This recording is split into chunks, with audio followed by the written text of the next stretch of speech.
Olha eu falando de novo sobre o Porta dos Fundos, né? Espero que esse seja o meu último vídeo sobre esses pseudos humoristas aí.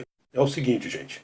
No meu último vídeo, eu tinha falado sobre a polêmica com o Porta dos Fundos e como a justiça é omissa quando os ataques são feitos contra o cristianismo. Só que no dia em que eu fiz o vídeo, tinha acontecido um ataque à sede do Porta dos Fundos, que fica na zona sul do Rio de Janeiro. E eu acabei não falando sobre isso. Segundo a assessoria de imprensa do Porta dos Fundos, 3 homens apareceram de madrugada lá na produtora e atiraram 2 coquetéis Molotov no prédio. E é claro que depois desse ataque choveram comentários na internet criticando os cristãos. O interessante é que as pessoas que fazem esses comentários estão falando como se os cristãos, como um todo, tivessem feito o ataque à produtora, o que é ridículo, né? Segundo dados do IBGE, o Brasil possui mais de 165 milhões de cristãos. Então não podemos generalizar os cristãos por causa de um ataque isolado feito por 3 pessoas, que aliás nem sabemos se são cristãos ou não. As pessoas nem pegas foram, né? Ninguém sabe quem são. Olha só o que o Porta dos Fundos teve a cara de pau de publicar no Twitter deles. Mas, por enquanto, adiantamos que seguiremos em frente, mais unidos, mais fortes, mais inspirados e confiantes, que o país sobreviverá a essa tormenta de ódio.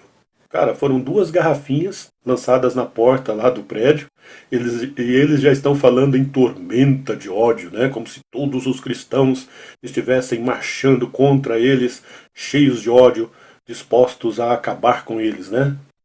E o amor prevalecerá. O amor deles, gente, é ficar atacando e insultando a fé de outras pessoas, né?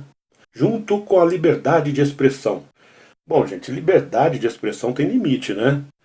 Você não pode usar a liberdade de expressão para falar o que você quer, para fazer o que você quer, né? Por exemplo, tente usar a sua liberdade de expressão para fazer piadinhas racistas, para ver onde você vai parar. Tente usar a sua liberdade de expressão para fazer piadinhas homofóbicas, né? Para ver se você não vai ser preso rapidinho. Ou tente usar a sua liberdade de expressão, como o Datena fez, para ofender os ateus, para ver se você não vai pagar uma multa aí, né? Porque quando a ofensa não é dirigida aos cristãos, a justiça faz alguma coisa, né? Bom, aqui está acontecendo algo muito semelhante ao que aconteceu com aquele jornaleco satírico francês. Vocês lembram?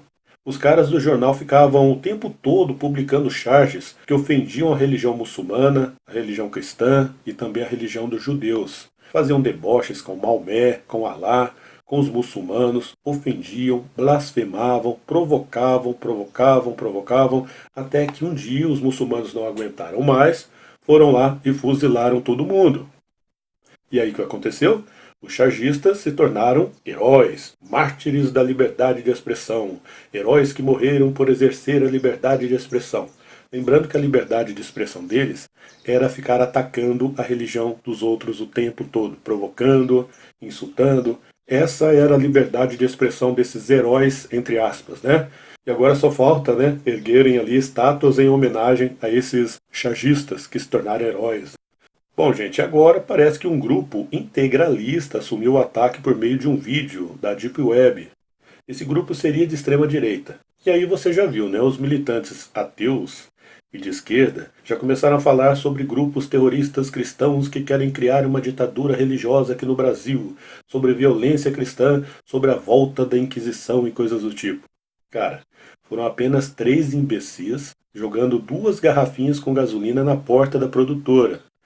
As bombas foram tão fortes que nem conseguiram quebrar a porta de vidro lá da produtora, né?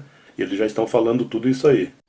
Isso não foi um ataque oficial do cristianismo contra o Porta dos Fundos. Não se trata de revolta dos cristãos. Foi um caso isolado, feito por 3 pessoas que nem sabemos se são cristãos ou não. Os cristãos se ofenderam sim, claro, com os insultos dos tais humoristas, mas jamais iriam organizar um atentado contra o Porta dos Fundos. Isso é ridículo. Isso foi um caso isolado, sem nenhuma ligação com o cristianismo, claro, né? O que o vídeo da Deep Web prova mesmo? Não prova nada. Não prova absolutamente nada, pois o vídeo mostra 3 sujeitos mascarados dizendo que fizeram os ataques. E aí a gente continua na mesma, né? Pois a gente sequer sabe a identidade dessas pessoas. Sem contar, gente, que muita gente está desconfiada de que o ataque à sede da Porta dos Fundos foi forjado. Isso mesmo. Um false flag, ou operação de falsa bandeira. Você sabe o que é isso? Em outras palavras, essas pessoas estão desconfiadas que os próprios membros do Porta dos Fundos encomendaram o ataque para criar ainda mais polêmica em torno do filme. Porque esses filmes, né, do Porta dos Fundos só fazem sucesso se tiverem polêmica, né? E de quebra também difamar os cristãos, claro, colocando-os, né, como pessoas vingativas, autoritárias, violentas, coisas que sabemos que os cristãos não são. Veja alguns comentários que foram feitos ali no Twitter do Porta dos Fundos. Esse comentário é do Alan dos Panos. Não ficaria nem um pouco surpreso se descobrisse que foi a própria empresa que promoveu esse vandalismo para poder se vitimizar. Até lá, que se investigue tudo e todos. Aí falou tudo. Tá vendo? O pessoal realmente está desconfiado, né? Porque isso, gente, é a cara do Porta dos Fundos, né? Agora eu vejo esse outro comentário aqui do Alan Dennis. Pensei o mesmo, ele respondeu ao comentário anterior, né? Pensei o mesmo. Muito conveniente após a grande besteira que fizeram. Não seria surpresa alguma caso se confirmasse isso. É verdade, gente. É uma possibilidade, né? A gente não sabe se realmente o pessoal do Porta dos Fundos chegou ao extremo de fazer isso, né? De simular ali um ataque, de praticar um vandalismo contra a própria sede para jogar a culpa nos cristãos, para polemizar, para difamar os cristãos, mas é uma possibilidade. A gente sabe que essas pessoas vivem atacando o cristianismo e de repente fazer isso, né, para eles seria fichinha, né? Não sei, não estou afirmando nada aqui. Agora eu vejo o comentário desse Alessandro Labotte.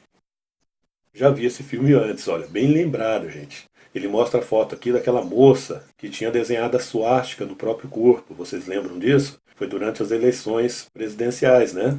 Ela desenhou a suástica no próprio corpo e depois ficou dizendo que ela tinha sido vítima de violência por parte dos eleitores do Bolsonaro e que os eleitores do Bolsonaro tinham feito aquela suástica no corpo dela. E aí ela passou por uma perícia e foi constatado que ela estava mentindo.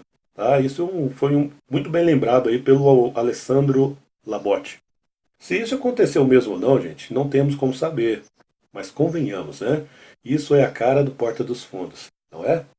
Eu particularmente não confio neles. Acho que militantes anticristãos seriam sim capazes de forjar um ataque para difamar os cristãos. Mas é claro que isso é apenas uma possibilidade. O canal do Porta dos Fundos está em decadência, isso todo mundo já está vendo, né? E isso já faz um bom tempo. Ele já foi o maior canal brasileiro do YouTube, mas foi ultrapassado por outros canais. Hoje o Porta dos Fundos é o 6º maior canal brasileiro do YouTube. E isso talvez se deva à falta de competência da trupe. O Porta dos Fundos é um canal de humor que não faz ninguém rir. Um canal sem graça, que necessita criar polêmica para ter visualizações em seus vídeos. Se você comparar os vídeos mais antigos deles, quando o canal estava no auge, né? Com esses vídeos novos, verá que o número de visualizações caiu bastante, com exceção, é claro, dos vídeos mais polêmicos, que são justamente os vídeos que ofendem a fé cristã.